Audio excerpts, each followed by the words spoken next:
It's interesting that the one name that has made the Gallup Polls organization most admired list more than anyone else, male or female, was the late evangelist Billy Graham. Dr. Graham was one of this nation's most admired men on that list a total of 61 times.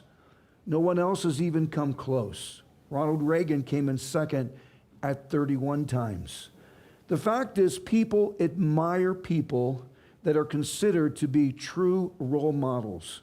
There's no question but that people learn through precept and example. Precept and example. Precept is what we say, and example is what we do. But as Thomas Brooks said, example is the most powerful rhetoric. And that's because we tend to be creatures that follow pattern more than precept. We need someone who incarnates precepts so that we can then mimic that person, and that means we need role models. This is the start of a two-part message on biblical role models. Although this message is not gender specific, there are three ancient male role models mentioned in this text, starting at verse 17 and going through the end of this chapter. Those three men are Paul, Timothy, and Epaphroditus. Paul, Timothy, and Epaphroditus. All three men were together at Rome at the time of this letter to Philippi. Paul was a prisoner there in his own guarded house, as we have said before. Epaphroditus had been sent from the church at Philippi to minister to his needs as he sat in prison.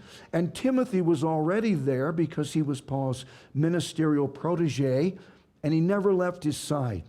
Those three men were bound together in a spiritual sense and ministered together and demonstrated equal commitment to Jesus Christ. But there was something unique mentioned about each man in this text that we want to identify that can help us better understand them. This morning we're going to discuss the statements made about Paul and Timothy, and then next time, Epaphroditus. Paul said, verse 17, "Yes, and if I," this is Paul, "am being poured out as a drink offering on the sacrifice and service of your faith, I am glad and rejoice with you all." Verse 18, "For the same reason you also be glad and rejoice with me." These verses describe the fact that Paul modeled sacrifice. Paul modeled sacrifice. And the word sacrifice is used here to mean he offered himself to God as a spiritual sacrifice. The concept of sacrificing something was extremely familiar to people in ancient societies, but it's uncommon to us. We might use the word sacrifice sometimes, but none of us have ever seen a lamb sacrificed or a goat sacrificed. That doesn't happen in this culture, but so we don't have the same vivid, graphic sense of sacrificial perspective that the original readers of this letter did. In a metaphorical sense, Paul compared himself to a particular sacrifice called the drink offering. Notice, the drink offering. It's interesting that both Jewish and pagan societies used the drink offering. Let me explain that. In Judaism, the priest would first place the sacrificial animal, such as a lamb or goat, on the altar. And then the priest would slaughter that animal. The animal rights organization PETA would hate that, but that's what happened. The animal would be slaughtered on the altar and then burned. And as the animal was being burned, in order to complete or finalize that sacrificial act, the person that offered that animal would then take wine. Wine is a drink. Notice drink offering, wine. That person would take wine and pour that wine on top of the burning sacrifice itself. The wine would vaporize immediately into steam. and go up into the air, float into the air. And that vaporization from the wine on the burning sacrifice symbolized the rising of that sacrifice into the nostrils of the deity to whom it was dedicated. As we said earlier, Gentile pagans also used this drink offering. Judaism taught that that vaporization would rise through the air to Yahweh God himself in heaven. In a metaphorical sense, this is what Paul compared himself to. Paul compared himself to be the final and finishing element to another spiritual sacrifice, and that other sacrifice was the sacrifice from the congregation at Philippi. Notice verse 17 one more time. Yes, and if I am being poured out as a drink offering, and he was, notice, on the sacrifice and service of your faith. Paul said that he was just the culmination, the finalization to the accumulative spiritual sacrifice that the congregation in Philippi had made to the cause of Jesus Christ. Now, notice in describing his sacrifice as a drink offering, Paul considered the Philippian congregation's sacrifice to be a greater sacrifice than his. Remember, the drink offering was poured on top of the actual greater sacrifice on the altar, poured on top of the lamb that was burning.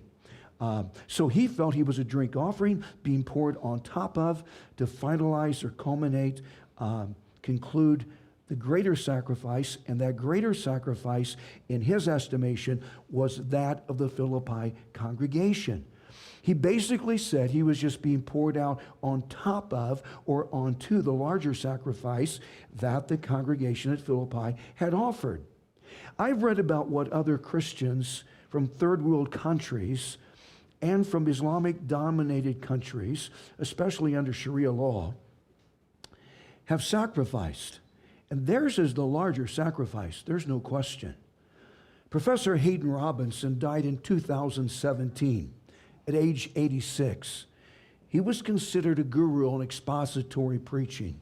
His book, entitled Biblical Preaching, is a classic. Dr. Robinson mentioned how he had once led a tour through Turkey, visiting the 7 different church congregations, the locations of those congregations, mentioned in Revelation chapters 2 and 3. All 7 congregations mentioned there were located in ancient Asia Minor, or what is now Western Turkey. And so those are tourist sites. And so he had led a tour through that part of Turkey. This is his account. On the last night, we were in Izmir and having dinner at one of the nicer hotels. Our guide had spent much time in the U.S., so he spoke fluent English. During the meal, he began asking us serious questions about Christianity. So I said to him, "You're Muslim. You're a Muslim. So if you died tonight, are you certain you could stand in the presence of Allah?" He responded, "No, I'm not. There are 5 things that Muslims should do, and I have only done 2 of the 5. Then we started discussing the Christian gospel and continued that discussion long into the night. Before we left, I said to him, "Look, you're serious about this conversation. I can sense that. So it wouldn't be faithful of me not to ask you if right now you'd like to become a Christian." Our guide said, "You don't know what you're asking me to do. You don't understand what you're asking me to do. Do you understand what would happen to me if I became a Christian? If I did that and then announced that decision, my wife would leave me. My other relatives would disown me. My boss would fire me. I could be arrested and imprisoned. I would want to return to the U.S. where there is religious freedom, but the Turkish government wouldn't give me an exit visa. I would give up literally everything. But you go home tomorrow. I wouldn't expect you to support me, and so I would starve to death, a prisoner in my own culture." Hayden Robinson said that man didn't receive Jesus that night because of the intense personal sacrifice that commitment would require from him. But right now, things are changing. Global Islamic evangelism is increasing at an exponential rate. Millions of Muslims have made that sacrifice and have suffered all that loss. And that fact is a humbling thing for me to realize. These Muslim people in these persecuted countries are coming to faith and suffering the loss, in some cases, of all things. And that is a sobering reality for me to understand, because in a free and open society such as ours, it has cost me and it has cost us so little to be a Christian. Theirs is the greater sacrifice. In an analogous sense, as Paul was, we are also drink offerings that are being poured out on top of or onto the larger and greater sacrifice that the global persecuted Christian community is offering to God. Now notice this spiritual sacrifice both Paul and this congregation at Philippi made resulted in joyfulness. Verse 17, Paul said, I am glad and rejoice with you all. Verse 18, for the same reason, meaning because of this personal sacrifice, both Paul and this congregation had made, because of that, you also be glad and rejoice with me. The reason Paul rejoiced, and the reason he wanted this congregation to rejoice, was because their sacrificial offering to God was a cause to rejoice. The principle is this: giving ourselves in sacrificial offering to God results in personal rejoicing and joyfulness. Amen. Giving ourselves in sacrificial offering to God results in personal rejoicing and joyfulness. Now that might seem strange and foreign to us, but that's how the process goes. The greater the sacrificial offering, the greater the degree of rejoicing and joyfulness that results from that sacrifice. Someone has called that the volunteer exchange.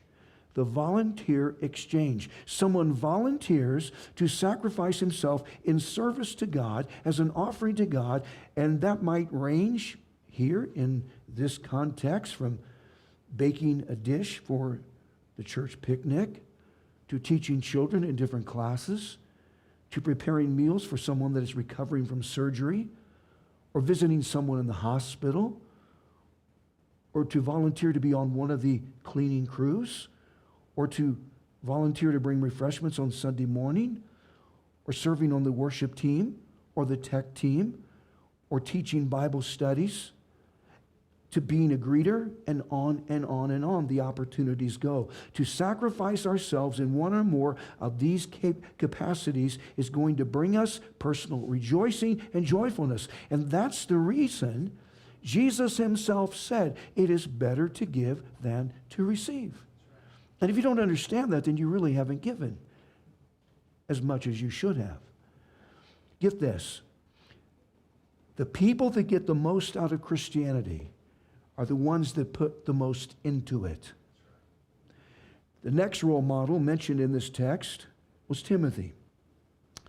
He was one of Paul's converts, and in time he had become Paul's ministerial protege, missionary companion, and personal assistant. Notice verse 19. But I trust in the Lord Jesus to send Timothy to you shortly, that I also may be encouraged when I know your state. Now remember, Paul was under house arrest, meaning he was incarcerated in a private house. He was chained 24/7 to Roman guards. But although Paul was imprisoned, essentially, he was permitted to have guests that would come to that private house and see him. So Timothy was able to see him probably on a daily basis. It was at some point during this time, Paul decided to send Timothy on a road trip to check on the congregation at Philippi. He wanted Timothy to visit them, find out how the congregation was doing, and then send a message back to Paul to let him know how things were. Just knowing how the Christians at Philippi were doing would have encouraged Paul. Because not knowing about the state of the church there was emotionally difficult for him. In fact, not knowing about someone we care about, not knowing about someones we care about, is a problem for most people. Hopi had an adult cousin that one afternoon vanished into thin air. Just vanished. Literally, no one could find him. The police department couldn't find him. Even private investigators couldn't locate him. This cousin remained a missing person for 8 years until someone spotted him in a Christian bookstore. But his parents said that the hardest thing to deal with during that entire time was in not knowing if their son was dead or alive. And if he was alive, not knowing where he was and not knowing what he could be doing. That was extremely difficult for them, and it would have been difficult for Paul to not know how the congregation that he had started at Philippi was doing. So he intended to send Timothy there and get a report back. Paul wanted to know how his friends were doing. So he intended to send Timothy to Philippi so he could let him know how the congregation was doing. And then Paul mentioned the reason he specifically sent Timothy to Philippi, and he didn't send someone else. Notice verse 20. For I have no one like-minded. Paul felt he had no one else who had the same attitude Timothy did about this church, same attitude he had, who will sincerely care for your state. The reason Paul wanted to send Timothy and not someone else was because he didn't have anyone else that in his estimation cared about this congregation at Philippi there as much as he did. Verse 21, for all seek their own. That describes most people. For all seek their own probably describes most Christians. For all seek their own, not the things which are of Christ Jesus. That statement was a specific reference to other Christians that were said to be self-absorbed. Paul didn't select someone else because he felt someone else would be just a self-seeker, self-absorbed. Paul said these first century Christians tended to be more self-focused and focused on things related to Christ Jesus. And things that relate to Christ Jesus are things that pertain to people other than ourselves. And as this meism was a problem then, it is still a serious problem now. People still tend to be wrapped up in themselves. What's in it for me? This is the unfortunate age of consumer Christianity. And spiritual consumerism encourages people to, in a sense, eat and run. Christians that primarily see themselves as religious consumers have this give me attitude about the church. Teach me, pray for me, entertain and educate our children. Counsel us about our marriage. Solve our problems. And if it can't be done according to our expectations, then we're going across town and find another church that is better able to meet our needs because it's all about me. That self-centered consumer attitude also represented the spiritual climate during Paul's time. And Timothy was an exception to that climate. Timothy cared about this congregation, as Paul did, so he selected Timothy. Verse 22, but you know his proven character, meaning you know the kind of person Timothy is, that as a son with his father, he served me in the gospel. Paul and Timothy acted like a father and son. But in a more spiritual sense, both men served with one another, together in the gospel. The important word in that verse is the word with. And that's because Christianity is designed to be a team sport. Someone said God doesn't need Lone Ranger Christians. That's true. but even the Lone Ranger had Tonto. It suddenly occurred to me there are probably people from emerging generations in this room who have no clue who the Lone Ranger is. And if that's you, find someone old after the service and ask them. They can explain that to you, okay? That's so funny. The Lone Ranger's been around since 1933. On radio first. Verse 23. Therefore, I hope to send him at once, as soon as I see how it goes with me. Verse 24, but I trust in the Lord that I myself shall also come shortly. Paul said to this congregation at Philippi, I'm going to send Timothy just as soon as I determine what's going to happen to me here, and then not long after I send him to see you, I'm hoping to be able to come myself. Please notice that in these verses there is one conspicuous word that characterizes Timothy. It is the word care. Just as sacrifice characterized Paul, the word care sacrificed Timothy. Verse 20 reads, for I have no one like-minded who will sincerely care for your state. Paul said he had no one else who cared for these people at Philippi in the same sense Timothy did. And from that statement, we can see that Timothy modeled caring. The biblical role model is someone who cares. For the remainder of this message, let's use the word care as an acronym. CARE, spelled C-A-R-E. Each letter represents something. C represents communicate. Communicate. If we care, then we communicate with the people we claim to care about. Communication is a two-part process. There's speaking, and then there's listening. And in caring about someone, we should probably listen more than we speak. For instance, children sometimes don't listen to adults. Oh, it's a shock, I know, but it's true. Children sometimes don't listen to adults. See, children are anatomically designed to accommodate the sense of hearing, but hearing and listening are not one and the same thing. Children tend to hear and hear and hear and not listen.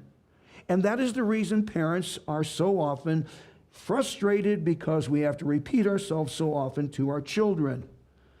But the problem is that no matter what we tell a child, because of the intrinsic power of personal example we cited earlier at the beginning of this message, because of the intrinsic power of personal example, a child is still going to act to some extent similar to his parents.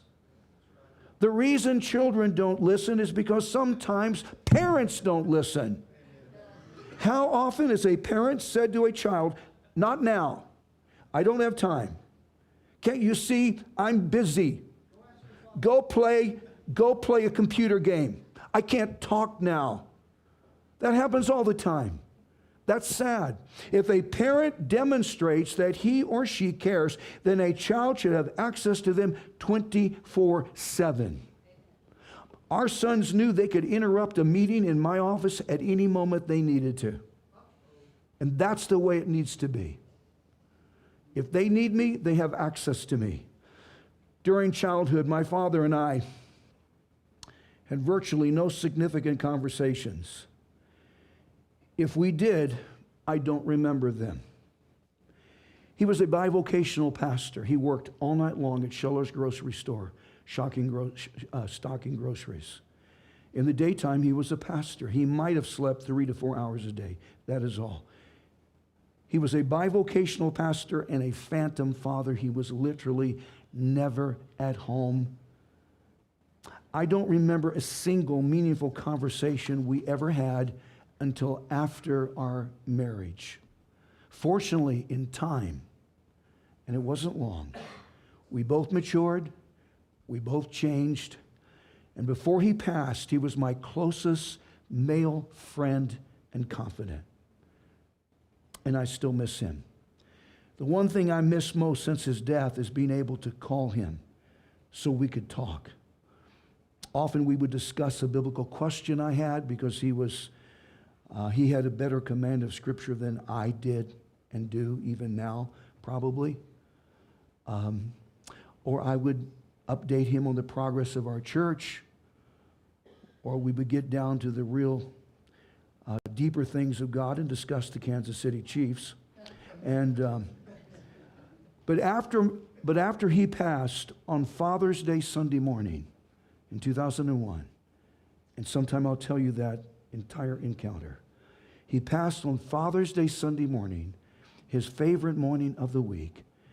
More than once, soon after that, not thinking, I started to call his phone number and then suddenly realized he wasn't there and we couldn't talk. Listen to me. If you care about someone, then make the time to talk to them, because there's going to be a time when you can't. C means communicate. Then A means appreciate.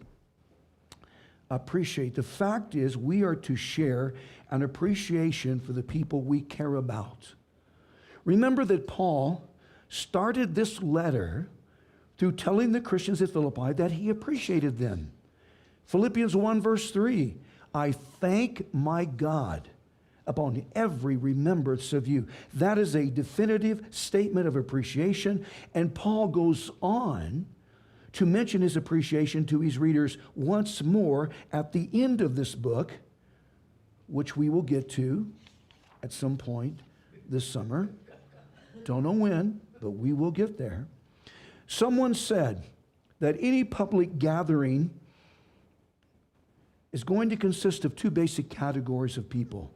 Any public gathering consists of two categories of people. One group has a here I am attitude. Here I am. And that attitude represents self-centeredness because it is a notice me attitude. Here I am. Notice me. Second, there are people that understand being appreciative. And instead of this here I am attitude, it is there you are attitude. There you are attitude, because these individuals feel privileged to be around other people. I don't want to be a here I am, notice me person. I want to be a there you are person because I want to appreciate people. One author said this, notice, I attempt to apply, I'll wait a moment. I attempt to apply the appreciation principle each time I meet someone.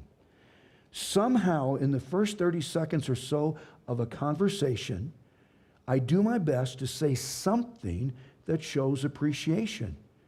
I attempt to say something to affirm that person. I have found that after doing that at the beginning, that appreciation sets the mood for the remainder of our time together. Because even abbreviated affirmation and appreciation can give someone a sense of value.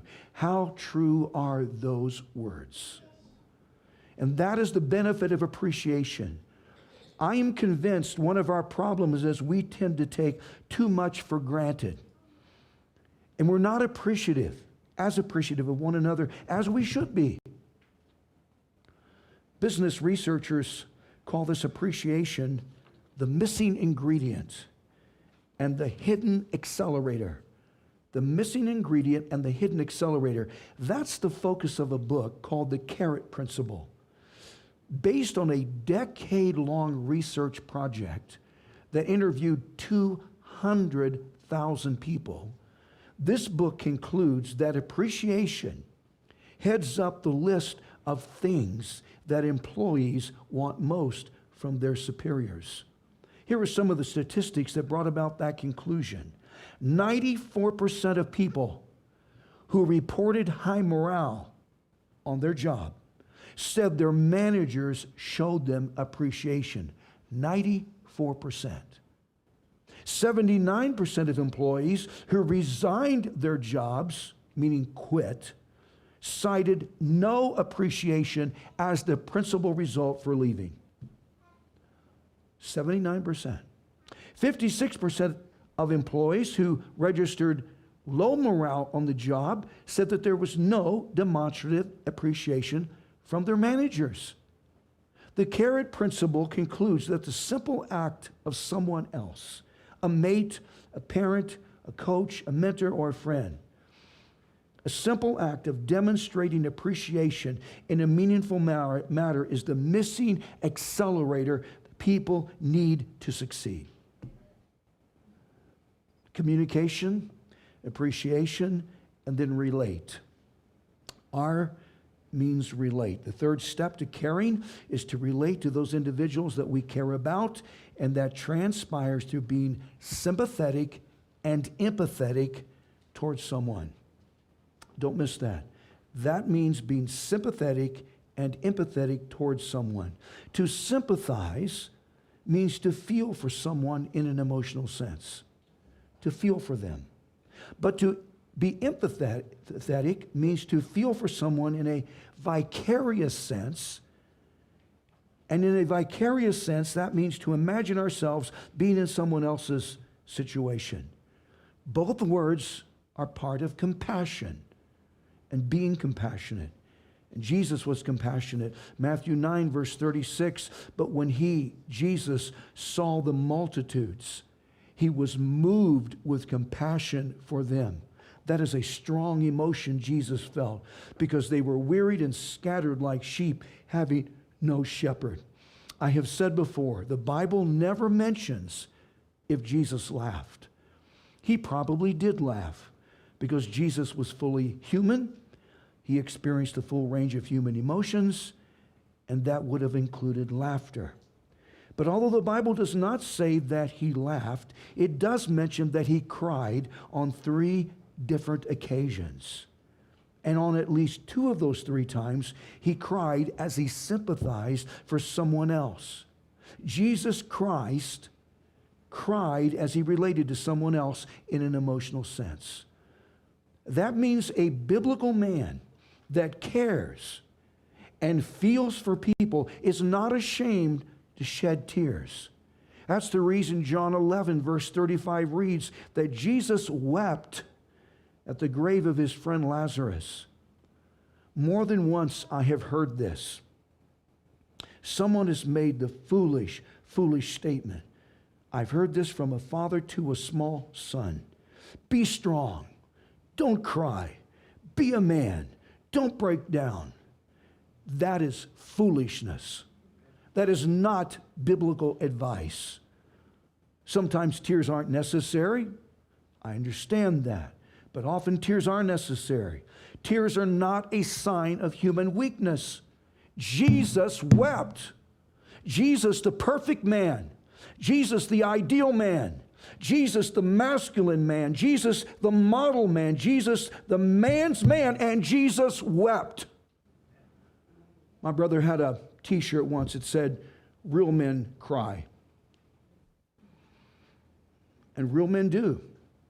Jesus wept because he felt emotion for people. He cared. He related to them, and so he wept.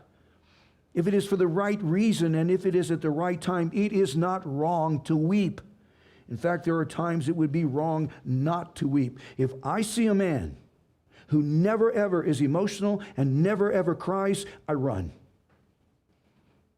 I don't want to be near him. Once more, to sympathize means to feel for someone else, and to empathize means to attempt in an intellectual or imagined sense to feel what someone else is feeling. If I officiated a funeral service for someone I did not know, sometimes it's happened here, multiple times it's happened here. I officiated a service for someone I had never met. In some cases, I never had seen them, either alive or even in a casket. All that remained were ashes. If it is one of those situations, then I prepare myself prior to the service through imagining if the deceased were related to me. I imagine I'm the one grieving the loss of a father or mother, or a brother or sister, or a son or daughter, or even a close friend. In an intellectual and imagined sense, I attempt to put myself into the position of the bereaved. And I do that so that during the service, my comments don't come across as canned and insensitive and cold and uncaring. I want to be sympathetic and empathetic if possible. I want to be able to feel a facsimile of the emotional pain the bereaved are feeling. I read about some fifth graders who attempted emphasizing for another classmate. This is from Vista, California, in San Diego County, reminding me that in 2000, a search committee from a church in Vista called and asked me if I would consider being a part of their candidating process. I declined them, probably around July here. I wish I hadn't. Best weather in the United States, in Vista, California. Not long ago, doctors removed a malignant tumor from Ian O'Gorman's small intestine. And then he started chemotherapy to treat his lymphoma. Ian decided to get his head shaved before his hair started falling out from those chemotherapy treatments. And then after he had shaved his head, to his surprise, his friends and his brother Cheyenne joined him. In fact, 10 of them altogether went to the barbershop together to have their heads shaved. His fifth grade teacher, Jim Alter, was so inspired he also shaved his head. One of his classmates, Kyle, said, we just wanted to make Ian feel better and not left out. Kids can be cruel. And so if Ian feels any embarrassment at being bald, then his friends are going to feel it with him. That's empathy. Sincere empathy. I need to add a footnote and caution, and that is extreme empathy can be problematic. Remember this, even truth, if that truth is out of balance, can become heresy. And empathy to an excess can be a problem. Someone rephrased that as you can't set yourself on fire to keep someone else warm. And that's true. So be careful. C, communicate. A, appreciate. R, relate. And then E, encourage. Encourage. Hebrews 10, verses 24 and 25. Let me mention some background in Hebrews. Centuries ago, as Christians started to meet together as congregations, persecution was the standard operating procedure. Martyrdom was as common to them as traffic jams are to us. It was literally an everyday occurrence. But no one got used to it. And because of this persecution against Christians, congregations were terrified. Some Christians defected. Some of them sort of drifted off to play it safe. Then a letter started circulating among some of the Jewish Christians, and it was addressed to those Messianic Christians who were being persecuted. That letter is this book called Hebrews. No one is sure who authored Hebrews, but we do know that whoever it might have been, he commented in part on what we are to do as we meet together as a Christian congregation, a gathering such as this one. Notice verse 24. And let us consider one another in order to stir up love and good works. Verse 25. Not forsaking the assembling of ourselves together, as is the manner of some, but exhorting one another, and so much the more as you see the day approaching. This is interesting. The Greek word that is translated into our language as church is the word ekklesia. Church is translated from ekklesia. Ekklesia means an assembling together. This phrase in verse 25, not forsaking the assembling of ourselves together, is a direct reference to Christians gathering together as a congregation, just as we are doing here this morning. The author of this book essentially said, don't do as some Christians have gotten in the bad habit of doing. Some of them are missing church. Some of them being sporadic and inconsistent. Don't do that. Don't hit and miss. Be faithful to assemble together at church. According to recent statistics, people who consistently attend church live 5.5 years longer than those who don't. Did you hear me? Consistent people who consistently attend church live 5.5 years longer than those people who don't.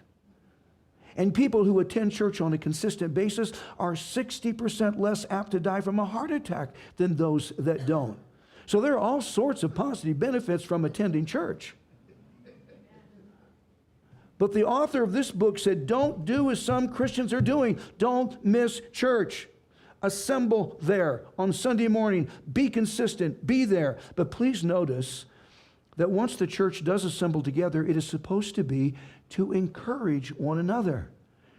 Notice the phrase, but exhorting or encouraging. Exhortation means encouragement. Encouraging one another, and do that. Continue encouraging, so much the more as you see the day approaching. This phrase, the day, is probably a prophetical reference to Jesus' return. So this text states that one of the activities we're supposed to engage in as we meet together as a congregation is to encourage one another. And we are to do that even more and more the closer we are in a chronological sense to the time Jesus returns. We are to encourage one another, not less and less, more and more, the closer we are to Jesus' return. One of the continuing functions as we meet together as a congregation is to encourage one another. One of the highest human responsibilities is to encourage. It is not difficult to pour cold water on someone's enthusiasm. It's not difficult. Anyone can do it. It's not difficult to discourage others. Anyone can do it. And this society is full of chronic discouragers. But as Christians, we are commanded to be different. We are commanded to encourage one another. Sometimes just a compliment or a cheerful word has kept somebody going. Encouragement comes in all sorts of shapes and sizes. It could be in the form of a smile and a warm handshake. Could be in the form of a hug or a pat on the back. It could be a personal thank you for something. It could be a sincere note of appreciation. It is a documented fact that more than 80% of all U.S. churches across denominational and non-denominational lines, more than 80% of U.S. churches are either stagnant or are in decline. 20-some months ago, that was this church. And for those of you who were here, you knew that. Researchers have said that the number one problem among stagnant and or declining churches is low morale. That means congregations are defeated, congregations are discouraged, congregations are about to throw in the towel. People are down and need to be encouraged. Mike Howerton describes two different men who coached his high school football team, Coach Crow and Coach Rush. If his team was losing during halftime, the two coaches would give two radically different pep talks to the team. Mike said Coach Crow would come in growling, spitting disdain in his words at us. What a bunch of losers. Let's get your girlfriends suited up. They'd probably do a better job. Your flimsy arm tackles make me want to puke. I'm going to go look for some diapers for you babies to wear in the second half. Maybe then you won't embarrass yourselves so badly. Wouldn't you like to be married to him? He'd leave, and absolute silence would descend on the locker room. Virtually no sound except for the muffled sobs of Monty, our kicker, sitting alone in the corner. Then our defensive head coach, Coach Rush, would come in. He'd look at each of us in the eye. When he started to speak, we could feel strength surge into our limbs.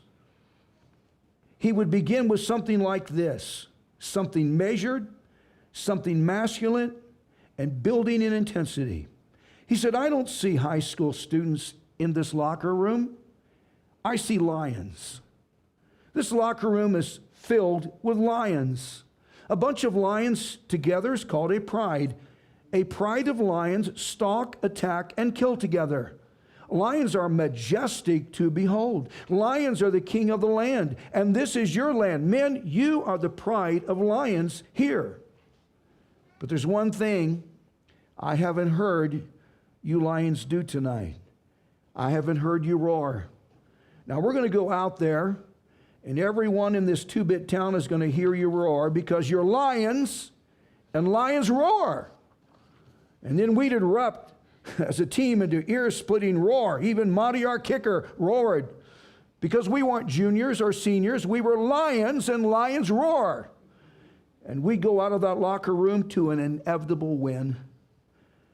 Then when Coach Rush died unexpectedly, sometime after that, he was so beloved, there was a motion to name the stadium after him. Encouragement. William Ward, and Cindy, wait till the last phrase to show this. William Ward made this profound statement. Flatter me, and I might not believe you. Criticize me, and I might not like you. Ignore me, and I might not forgive you. But encourage me, and I will not forget you.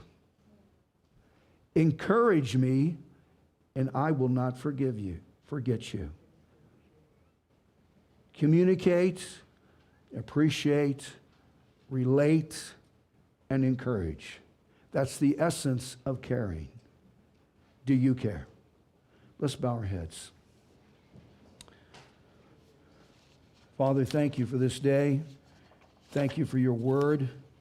I hope, in fact, I did not misrepresent what you said. I hope that what I said was appropriate and beneficial to everyone in this room. We all want to be the best spiritual sacrifice we can be, as Paul was. We all want to care as Timothy did. Lord, help us to do that. There's some things that this church cannot do and might never do. We don't have all the programs under the sun. We don't have, at this point, a big, really, really nice complex. We don't have a lot of things, but we can care. We can care as much or more than any church in El Paso. And I pray we would. So God, help us not to forget what we've heard. Help us to take it home, bring it home, and live it out. And I pray and I ask it in the name of your Son, Jesus. Amen.